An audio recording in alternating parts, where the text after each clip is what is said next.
Hey, this is DK of mcla. Lately I've gotten some questions and comments on my mcla account asking me how do I drift on Midnight Club.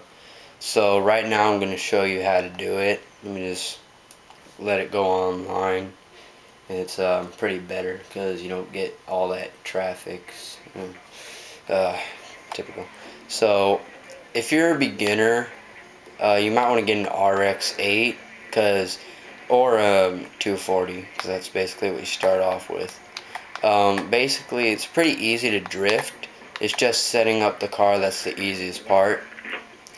What you do for setting up the car is you you you upgrade every single piece of performance parts in the car except for the last four, which is going to keep the handling and stuff stock.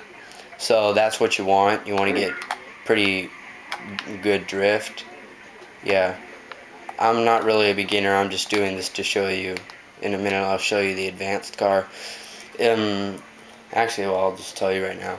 If you're a beginner, you might want to start off with an RX-8, but if you're a little bit more advanced than that, if you've actually gotten a little bit more practice and you've got it down, you might want to go to an RX-7.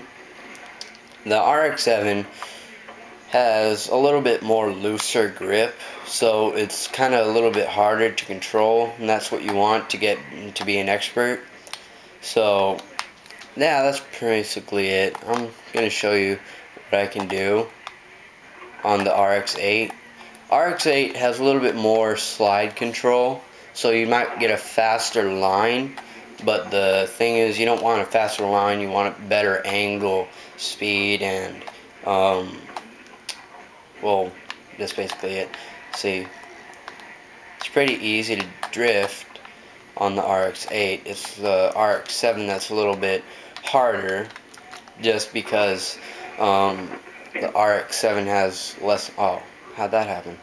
The RX-7 has a little less grip and handling, so that's pretty much why people are always talking about, oh yeah, you're in drift. Do you have an RX-7? If you don't have an RX-7, you're not really drifting. This isn't my car. I just bought it online at Rate My Ride. Basically, it's pretty easy, but it's a little harder than the RX-8 would be, because it's a little bit hard. Oh, I messed up on that. Let me just get some speed.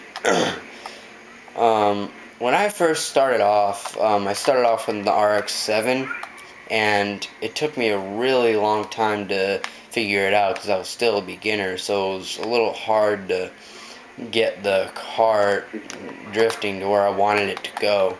But for a while I've started to learn how to do it.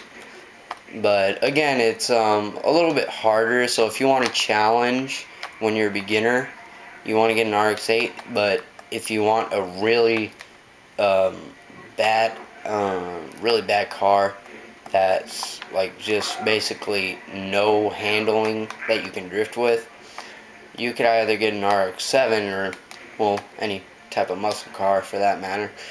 So yeah, that's pretty much it. This is DK of mcla signing off. See you later.